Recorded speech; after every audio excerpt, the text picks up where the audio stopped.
Class 3, let's start reading. Gravitational force. When we throw a ball upward in the air, it falls down towards the earth. ठीक है, वो कह रहे हैं कोई भी चीज़ जब हम हवा में फेंकते हैं वो क्या होता है, वो ज़मीन की तरफ गिरती है. This happens because of the force of gravity. ये किसकी वजह से होता है? फोर्स ऑफ ग्रेविटी की वजह से. आप इनको अंडरलाइन कर लें. Think of other examples to which force of gravity applies. आपने और फोर्सेस के बारे में भी सोचना है कि कौन कौन सी ऐसी जो है एग्जाम्पल्स हैं जो हमें ग्रेविटी को शो करवाती है, जिससे हमें पता चलता है कि ग्रेविटेशनल फोर्स है. Next one is frictional force. Class 3, what is a frictional force? Friction is what happens when two objects are rubbed together. ठीक है, कोई भी जो दो ऑब्जेक्ट्स हैं वो आपस में जब रब होती हैं उनको के में जो फोर्स पैदा होती है उसको हम क्या कहते हैं? Frictional force. ठीक है, जैसे अगर मैं इसको रब करूँगी ऐसे ऐसे तो इस फोर्स को हम क्या कहेंगे? इसको हम कहेंगे फ्रिक्शनल फोर्स. ठीक है, let's start reading. What happens one a cold day you rub your hands. ठीक है, वो कह रहे हैं कि क्या होता है जब अब जैसे आजकल विंटर्स हैं तो जब हमारे हैंड बहुत ज़्यादा कोल्ड हो जाते हैं तो हम क्या करते हैं? हम हैंड्स को आपस में रब करते हैं. ठीक है ना, रब क्यों करते हैं?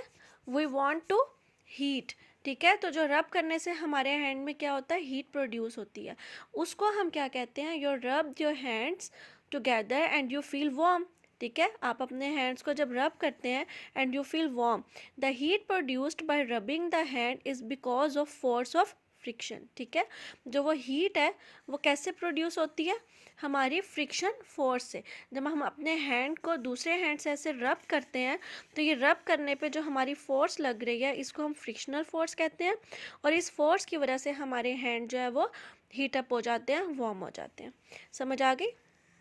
इस लाइन को भी आप अंडरलाइन कर लीजिएगा. ठीक है, the heat produced by rubbing the hands is because of force of friction. Frictional force is felt when an object moves और rubs against the surface of another object. ठीक है, क्या है?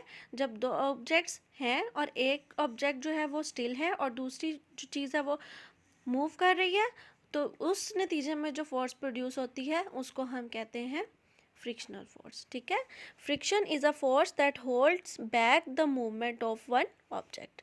ये फ्रिक्शन की डेफिनेशन है, आपने इसको लर्न करना है. ठीक है, इस डेफिनेशन को आप लर्न करेंगे. ठीक है, friction is what happens when two objects are rubbed together.